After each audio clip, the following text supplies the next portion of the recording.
Xaçmaz şəhərinin Vağzal küçəsi 30 ünvanında yaşayan Həsənovlar ailəsi artıq xeyli vaxtdır ölümün bir addımlığında yaşayırlar. Belə ki, təxminən bir il öncə küçədə elektrik xətləri dəyişdirilib.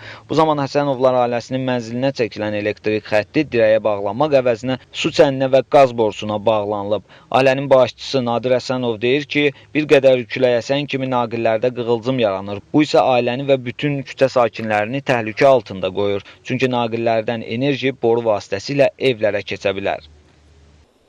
Onlar çəkəndə mən onlara dedim ki, bu qaydada çəkilmir, buna dayaqlar qoyulmalıdır, stakanlar bağlamalıdır. Qayda qanun budur da. Yəni ki, sən bunu hamamın kəndinə bağlamamalısan, qaz turbasına bağlamaq olmaz buna. Yəni mən dedim, mən eşitdim, dedilər ki, bizə nə göstəriş veriblər odur. Yəni o gündən bugünə kimi bir 3-4 dəfə demişəm, bu küləklər əsəndən-əsənə deyirik biz. Yəni özümüzü sığorta eləmək üçün. Nadir Həsənov məsələ ilə bağlı dəfələrlə Xaçmaz elektrik şəbəkəsinə müraciət etdiyini, bununla belə heç bir tədbir görülmədiyini deyir. Mən işıq idarəsində neçə dəfə zəng eləmişəm, cavab vermirlər, telefonlarla adət söndürmək. Getmişəm ora, demişəm monitörlara, ora kimə demişəm, deyir ki, vallahi bu bizlik deyil, o deyir mənlik deyil, gid müdiriyyətə. Mən də ki, hər dəfə gedəmirəm, iş adamıyam. Yəni səhər gedirsən, o mənə çalımı işləyəm, günorta gedirsən, abetdədirlər. Yəni mən səhər 6-da işə gedirəm, 7-də, axşam saat 5-6 gəlirəm.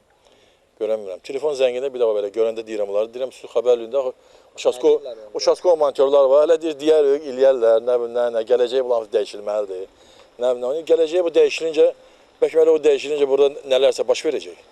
Azərenerji Açıq Səhmdar Cəmiyyətinin icazəsi olmadan müsahibə verə bilməyəcəyini deyən Xaçmaz elektrik şəbəkəsinin rəisi Mahir Süleymanov isə məsələdən xəbərsiz olduğunu bildirdi. Onun sözlərinə görə vətəndaşın idarəyə rəsmi müraciətindən sonra problem dərhal həllini tapacaq.